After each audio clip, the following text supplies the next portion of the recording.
This is Real News Media TV, coverage you can trust. Please like, share, subscribe, and hit the notification bell. Select all for daily news updates. Missing St. Thomas teen Winche Barrett found alive. Winche Barrett, the Bath St. Thomas teen who went missing over the weekend, has been found alive. The 13-year-old was found about 3 miles from her home in a wooded area on Monday morning, police sources told the news. Winche was reported missing sometime after 4 p.m. Saturday, hours after 9-year-old Felicia Prussia was found alive, nearly 2 days after the latter was abducted from her home also in Bath, St. Thomas. Davian Bryan, the main suspect in the kidnapping of Felicia, was also named as a suspect in the disappearance of Winche. He is still on the run. Elderly woman found dead with chop wounds in Trelawney. The police in Trelawney are probing the death of an elderly female farmer who was found at her home with chop wounds last night. The deceased has been identified as Violet Walcott. It is reported that Walcott and her grandson, who is also a farmer, were at home in Allsides district when he left the premises to visit someone in the community. He returned home about 11:30 p.m. and found his grandmother in her bed with multiple chop wounds to her head. The police were subsequently summoned. Walcott was taken to the Falmouth Hospital where she was pronounced dead. Family worried as Portmore woman goes missing. The family of 47-year-old Paula Morgan, who has gone missing, is seeking the help of the public to locate her. Morgan was last seen at home in Monza, Portmore, St. Catherine on the morning of Wednesday, October 13. A neighbor saw Morgan leave her residence about 10 a.m. while wearing a light blue dress. I went to work and left her at home on Wednesday, and I came home that night at 9 o'clock and was told that nobody saw her. I have a brother who lives there and he says he hasn't seen her. She never returned, her brother Daniel Morgan told the news. It was stated by a friend that Paula was going to attend a 9-night in the vicinity of Oteria St. Anne, but she reportedly never arrived. Her brother noted that this is not the first time his sister has left for an extended period of time, but he was quick to point out that this occasion is different, as she normally would return within 3 days. Additionally, she did not leave home with her medication for her mild depression. A police report was filed on Saturday. Morgan is medium-built and about 5 feet 5 inches tall with short black hair. If you have information about the whereabouts of Paula Morgan, please call 876-295-4640 or contact the nearest police station. Cop among detained Mobe flock, photos show partially nude men at ritual. Law enforcement authorities have confirmed that a policewoman is among those detained following last night's bizarre incident at the Pathways International Kingdom Restoration of Montego Bay in St. James. The cop was among congregants at the Norwood Avenue building, said to be the home of a cult where a ritual was being performed. In the meantime, more details are emerging about the night of terror in which 3 people were killed. It is reported that 2 had knife wounds. 1 man was shot dead by the police when they responded to calls for help. Photos show men partially nude, covered in bloodied sheets. A woman dressed in white who was laying in blood appeared dead. Head of the St. James Police Division, SSP Vernon Ellis, said the police recovered a pistol and several rounds of ammunition from the scene. The Independent Commission of Investigation is probing the matter. In the meantime, the police have detained almost 40 people who were meeting at the Norwood Avenue building in Paradise. The congregants, all dressed in white, were taken away in a Jamaica Defense Force truck. 1 woman was spotted leaving the building, had one hand raised to the heavens and the other clutching a toddler. Neighbors told the news that around 7 p.m. they heard heavy gunfire and then the screams of members. Guitarist Lloyd Gusher Willis dies at 73. Respected session guitarist Lloyd Gusher Willis died at the St. Catherine Medical Facility on Monday morning. He was 73. According to his wife, Shakira, Willis had been diagnosed with a renal condition 2 years ago. He passed away 9:40 this morning. I usually take him 2 to 3 times per week to do his dialysis. He died while he was on the machine. I'm here with him right now, she told the news. The Kingston-born Willis played on numerous hit songs. He is credited as a co-producer of Playa's version of Bam Bam.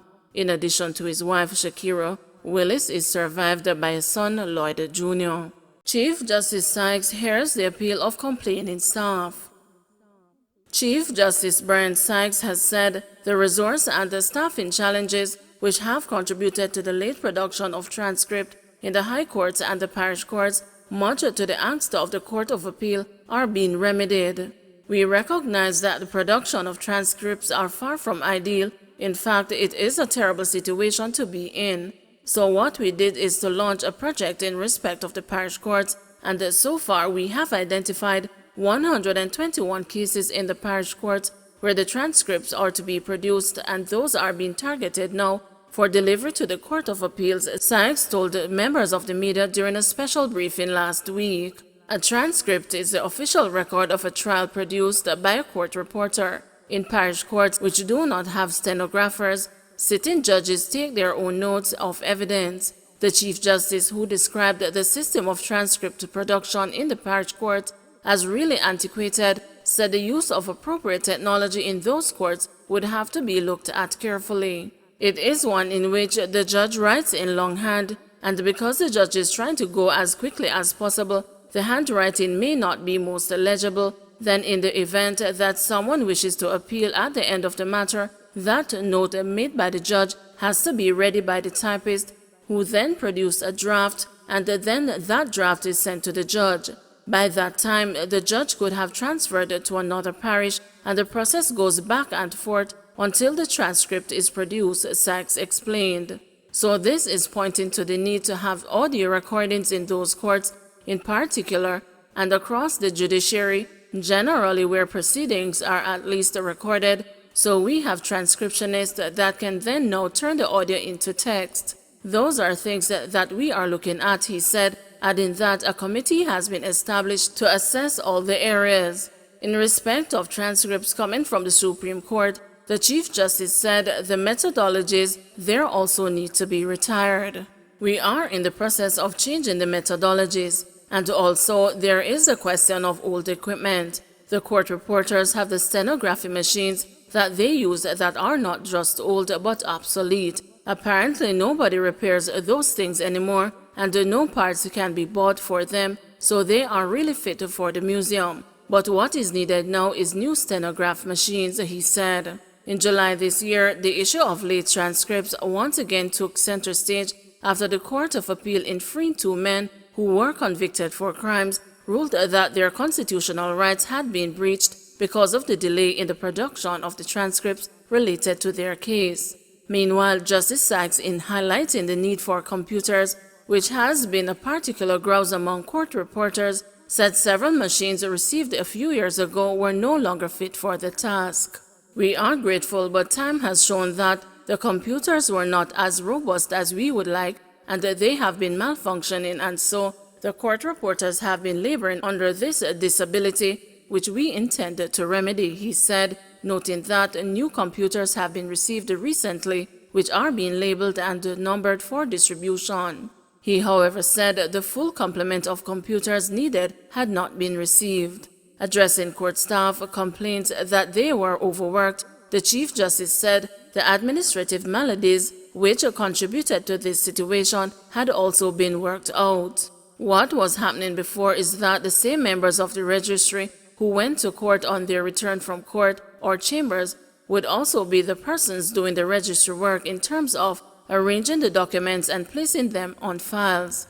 So what that meant was that when they went off to court, you didn't have persons doing that kind of necessary activity, and that resulted in delays. So with the review of the structure of the courts, that should mean that you also have enough persons remaining within the registry to deal with the files, because the file is at the center of all that happens within the court. If the file is not current and not up to date, then really nothing else can happen, Chief Justice Sykes said. That scenario, he said, based on observations over the past 3 years, has affected significantly the productivity of the court. Another thing that we have done is to increase the number of judicial clerks. There are 42 judges of the Supreme Court, including the Chief Justice and the Senior Punta Judge, to 20 judicial clerks up to last year. The establishment has now been increased to 42, and so the expectation is that with one judge having their own clerk, productivity should also improve, Sykes told the media.